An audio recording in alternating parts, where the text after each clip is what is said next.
Wherever we've wanted and we needed him, he has never let us down. When the children of Israel were looking for a gateway to come out of the calamity that they were in when they were in the land of Egypt, where they were suffering, God did not disappoint. When they went and they found there was a river before them, and that was River Jordan, and they were unable to cross, God never disappointed them.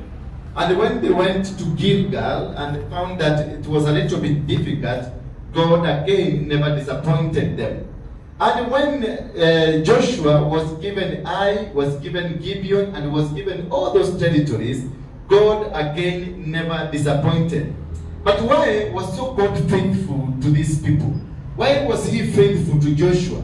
Why was he faithful to Jacob? Why was he faithful to Moses? Why was he faithful to Elijah? Why was he faithful to Elisha? Why was he faithful to Meshach, Abednego? And why was he faithful to Daniel? Why was he faithful to Paul and Silas? Why was he faithful? That is the biggest question that we must ask. Was he so special? Was David so special that God was so faithful? Even when Goliath came before him, God again won the battle for David. Why did it happen? It happened because of one reason. Because all those servants I've mentioned, the servants of God, they gave their heart in totality to God.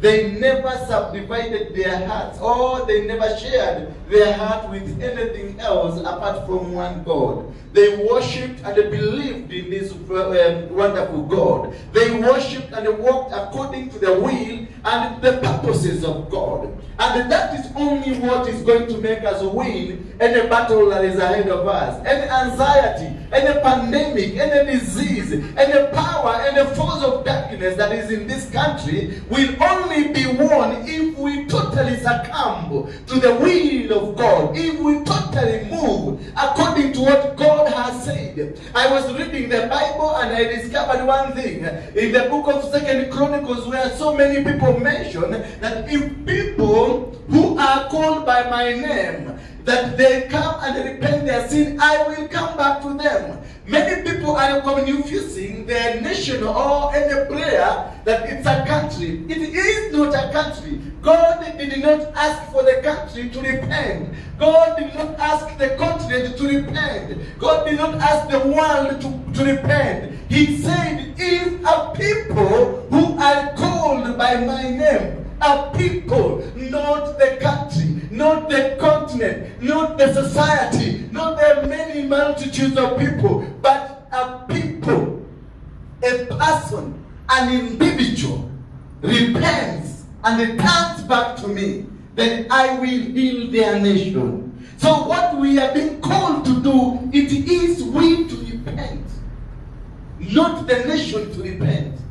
The country will remain here. The country has never sinned, but the people of the country are the ones who sin. The country has never fornicated, but the people of the country are the people who fornicated. The country has never killed, but the people of the country, the people who live, the residents of the country are the ones that God is asking that they repent, they change their ways of living, they change their ways of believing, they change the way God wants them to live, so that we can live. And God says, when they come back, I will come back to them.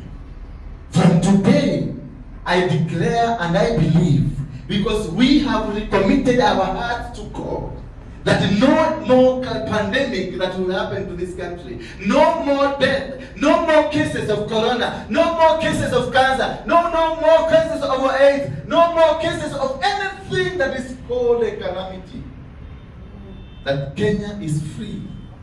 Because Kenya has been selected amongst the whole world, in the midst of the world, that God said, I'm going to choose you, magnify you, and exalt you.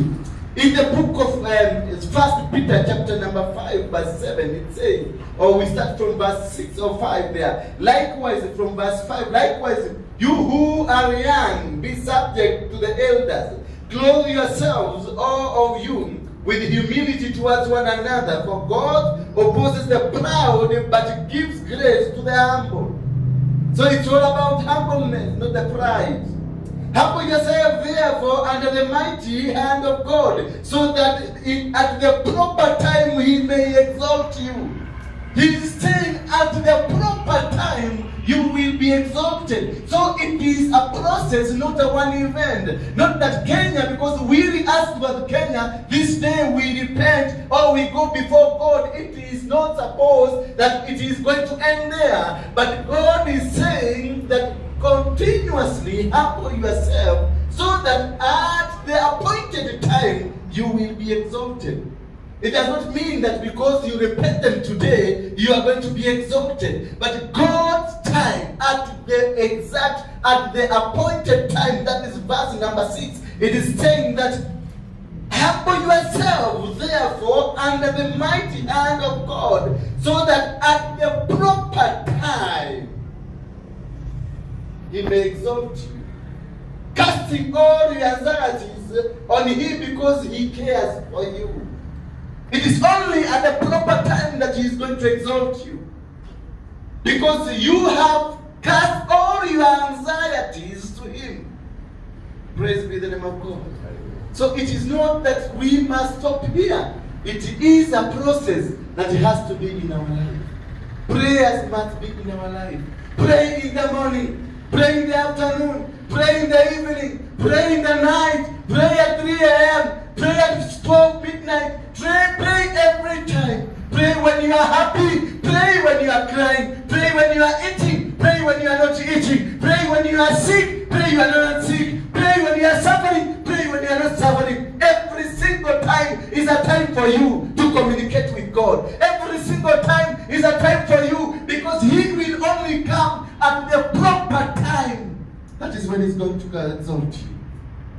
You are going to be exalted. Kenya is going to be exalted. Africa is going to be exalted. The world is going to be exalted. And we say the altars of the satanic altars will never be raised in Kenya. Demonic altars will never be raised in Kenya in Jesus' name. We bring down all the powers of darkness and the fathers and the generational altars that have caused all these pandemics and diseases. They wanted to use this time so that they can raise an all demonic altar in the country and also in the world. But Jesus has said no. Demonic altars will not be raised. The powers of darkness, the powers of witchcraft, the forces of Freemasons and all other Illuminati will not prevail in whatever and in wherever places in our country. This country is free. This country is free. If you know this country is free, shout amen. If you know that this country is free, shout amen. That the devil is not going to spread fear so that we may run away from churches. We are not going to run away from churches because of fear.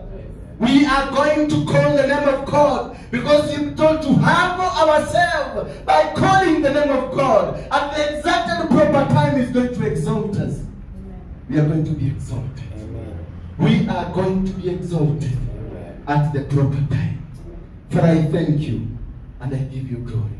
I worship you this evening as we go home preparing for tomorrow to come and worship and glorify your name. Because of having cleansed us and having given us this wonderful opportunity to worship and glorify you, Father. There is no any other God that we are going to lift up. There is no fear that is going to intimidate us. There is no force of an attack that is going to cut to make Kenya limp, to make Kenya suffer, or to make Kenya become a nation of that loving stock. But we are going to praise your name because you are glorious. It does not matter at what situation or which situation that we are in, but forever as a lifestyle, we will worship you. We will glorify your name. We will pray and we will ask you, God, to be among us, to walk with us. We will invite you into our hearts, and never, never, never shall we allow you to depart from our hearts. Father, remain there. Stick with us there in our hearts so that we can be healed, so that we can be reunited in your